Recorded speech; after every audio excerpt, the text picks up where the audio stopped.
Est-ce qu'il y a du flou, Marie-Noëlle Lienemann, du côté de la majorité et du gouvernement sur ces questions-là? Ah ben ça, il est clair que le président de la République a dit qu'il souhaitait s'exprimer et on attend. Et on attend dans un climat qui est quand même un climat qui n'est pas très positif. Parce qu'on voit... Climat de tension. Voilà, et de climat de tension sociale et en plus de flottement idéologique de la part du président de la République. Il n'y a pas que lui. Sur un cas, absolument. À la gauche aussi. Exactement. Sur un cas comme l'affaire Mila, on voit bien un certain flottement des pouvoirs publics. Alors moi, je voudrais d'abord dire à mon collègue Philippe Bas, puisque je suis sénatrice, on va avoir des débats peut-être intéressants au Sénat, parce que écrire dans la Constitution que la règle commune, déjà qui n'existe pas en termes de droit, c'est la loi. Hein. Pourquoi la règle commune? La loi doit s'appliquer et que nul ne peut y déroger en raison de son truc.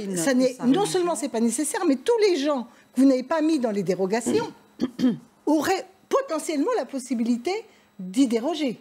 C'est-à-dire, en droit, quand vous dites la loi, personne ne saurait déroger à la règle commune en raison de ses convictions religieuses. On va revoir le texte. Ça voudrait dire que, par exemple, au nom du genre, on peut s'en exonérer. Vous voyez, en termes de droit, si vous commencez à mettre des limites dans l'obligation de respecter la loi... C'est-à-dire qu'il faut tout préciser, d'accord. Voilà, et c'est pour ça que... On entre dans un cercle infernal. Et là, c'est une absurdité. La Constitution est claire. Alors, je le dis, moi, je voudrais faire une proposition.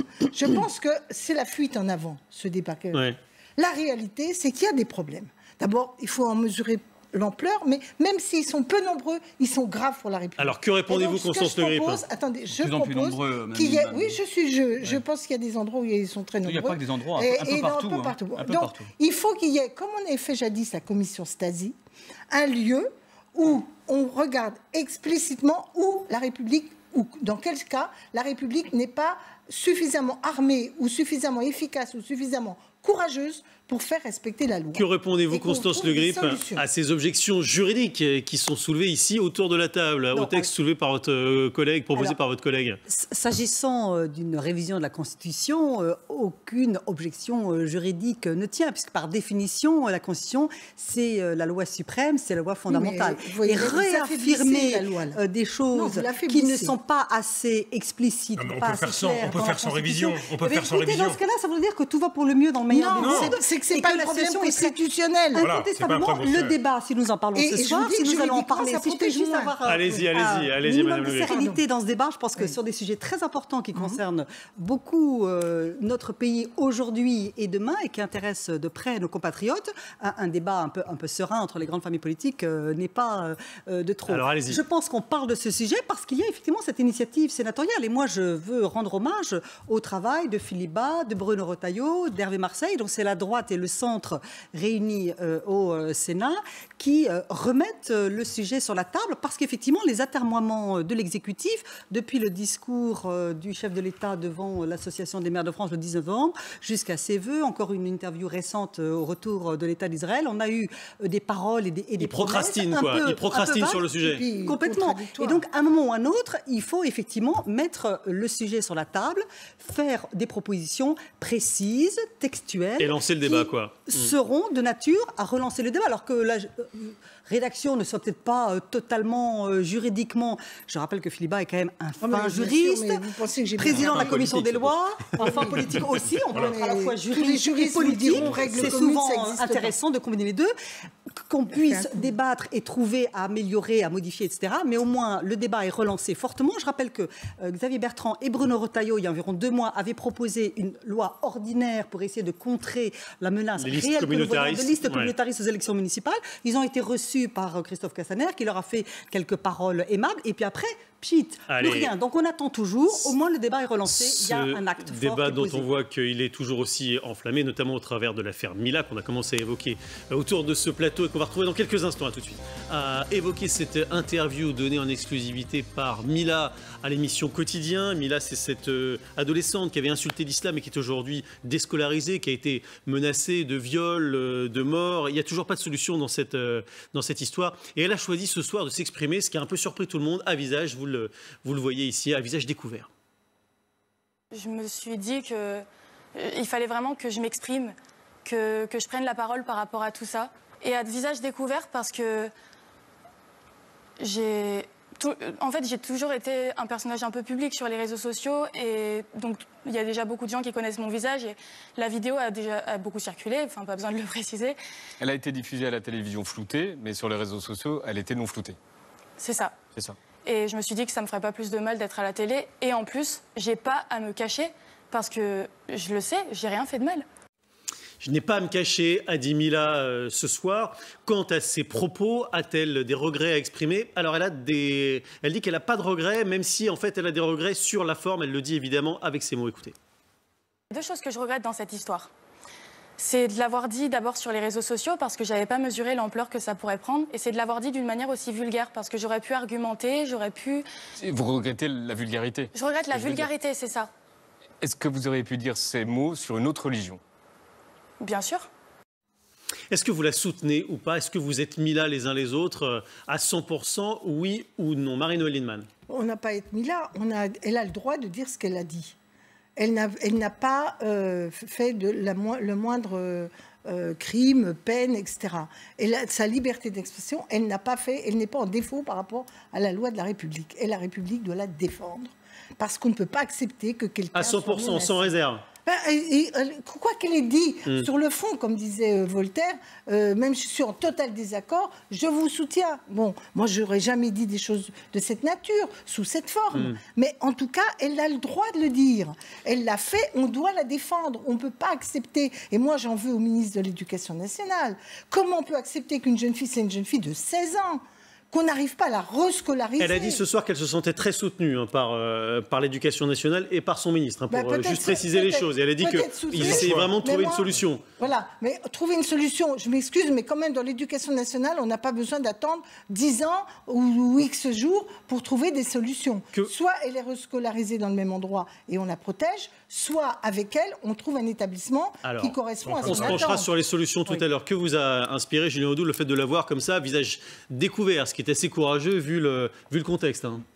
Je suis vraiment admiratif de son courage, de cet aplomb qu'elle a à 16 ans. Je trouve ça vraiment impressionnant, compte tenu de la pression qu'elle subit et des persécutions qu'elle subit.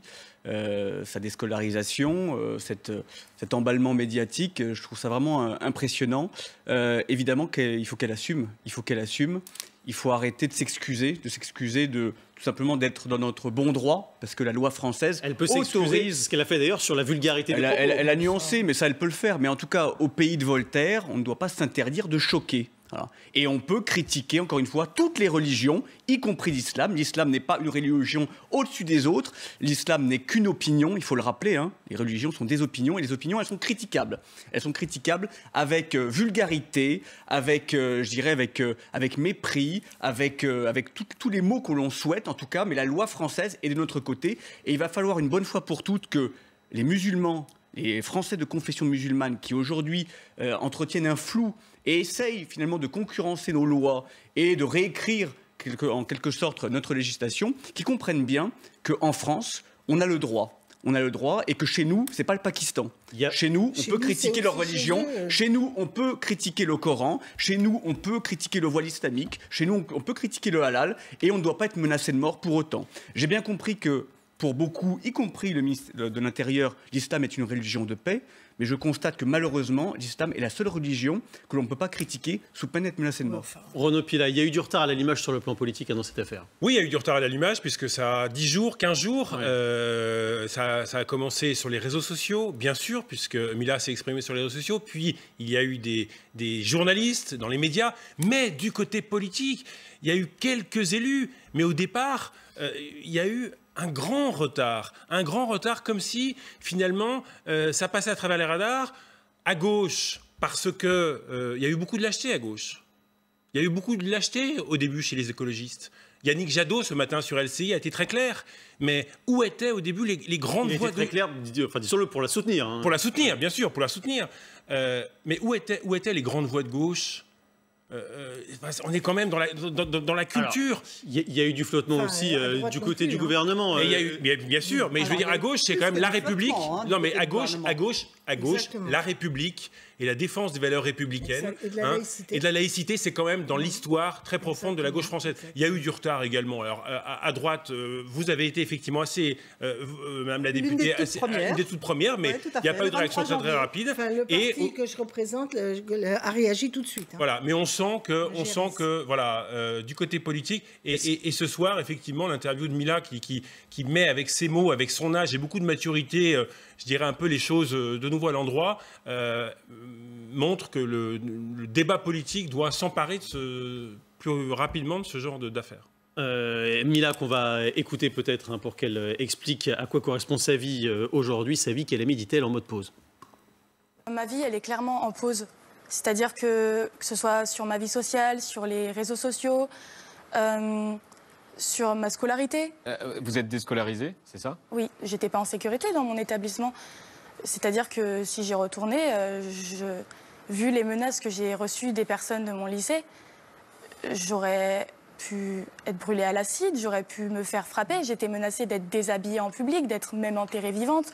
Enfin, c'est parti vraiment loin. C'est évidemment terrible ce qu'elle raconte. Constance Le Grip, comment on en sort maintenant? Eh bien, écoutez, tout d'abord, je crois qu'il est très important de réaffirmer ce soir encore, avec beaucoup de force et de détermination, ça, visiblement, que tout le monde...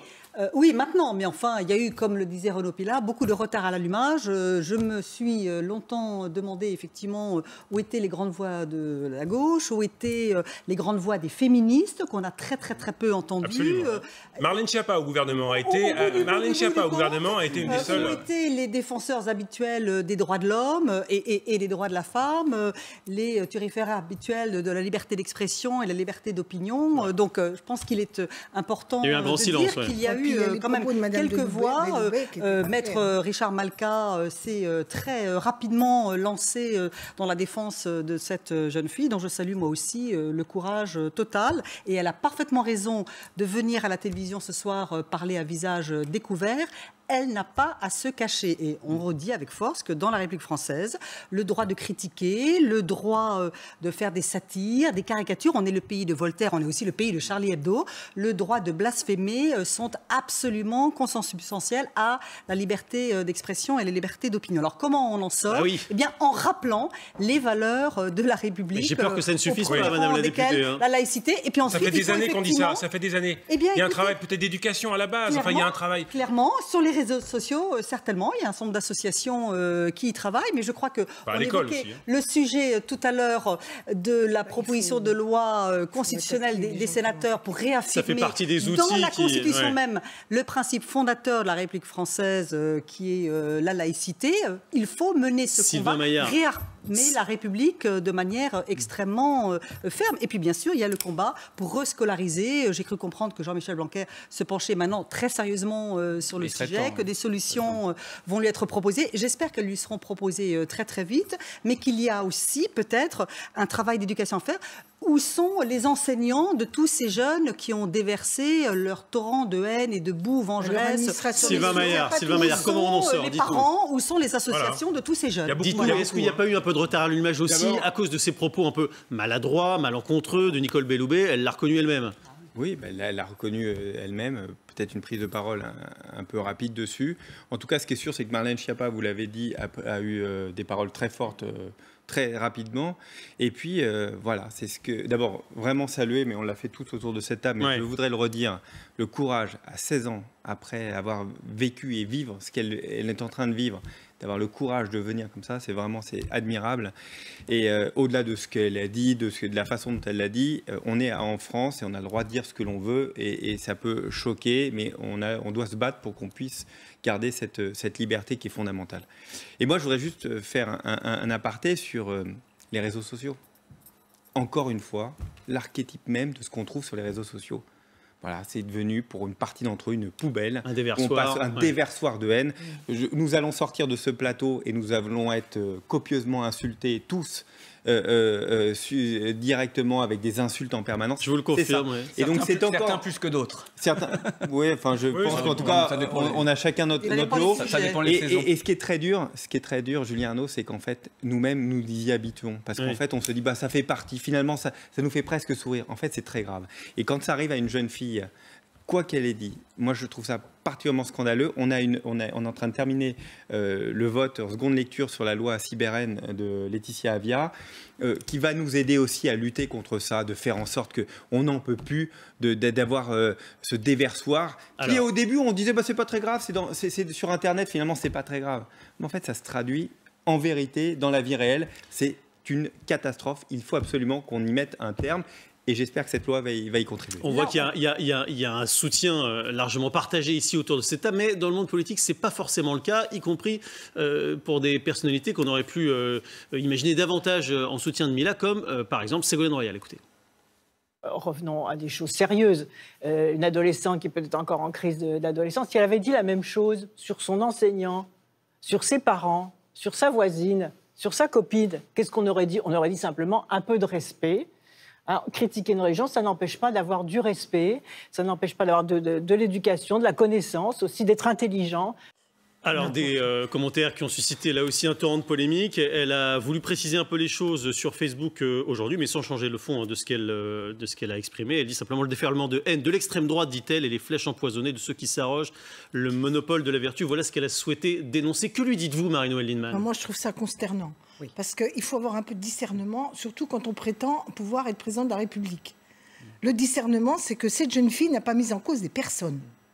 Elle n'a pas insulté des gens, elle n'a pas manqué de respect envers quiconque. Elle a critiqué de manière, c'est son choix, une religion, une opinion, un point de vue. C'est totalement légal dans ce pays. C'est même un peu intrinsèquement lié à ce que nous sommes. Parfois avec des choses qui nous irritent. On est les premiers à recevoir ce genre. Il ne s'agit pas de trucs. Il n'y a pas d'irrespect contre les personnes et il n'y a pas de délit. Alors, on aimerait que tout soit policé et autres. Et j'aimerais aussi que Mme Royal le soit parfois un peu plus et un peu plus davantage. Parce que là, elle n'a pas de discernement. Et ce qui m'ennuie, ce n'est pas tellement la position de Mme Royal, c'est qu'on en arrive à dire la gauche, mais il y a plein de gens de gauche qui ne sont pas d'accord avec ça. Mais on ne les a pas entendus tant que ça. Mais ils sont où le PS? Ils ont pris des positions? Moi, je ne suis plus au PS. Non, mais je sais bien. Il y a quand même une ambivalence. Ce que je veux dire, c'est qu'il y a des les écolos, ils ont mis 15 jours. Il y a des gens de gauche et la France Insoumise, n'en parlons pas. Il y a des gens de gauche qui ont pris des positions très claires. Et moi, pour ma part, je crois qu'on peut parfaitement considérer que les religions ont toute leur place. Et je dis que la masse des musulmans qui existent dans ce pays ne partagent pas l'idée qu'on doit remettre en cause les fondamentaux de notre liberté d'expression, de critique et autres. Et que, alors, vous disiez, qu'est-ce qu'on peut faire? Moi, il y a plusieurs choses que je trouve fondamentales. D'abord, leur assurer la protection. Je pense que discrètement, ça doit quand même être fait. Bien sûr, je pense évidemment. que le pays a quand même le sens de truc. Évidemment. Je pense qu'il est fondamental de mettre en cause et de trouver ceux qui l'ont menacé. C'est-à-dire le travail d'investigation. Et il est en cours aussi. Soit extrêmement rigoureux. Et le troisième, c'est que très vite, on trouve une solution. Parce que si ce n'est pas les faits qui gagnent, ça finit par conforter l'idée que la pression d'une infime minorité sur la société a une certaine efficacité et ça, ce serait redoutable. Allez, il n'y a pas que des débats.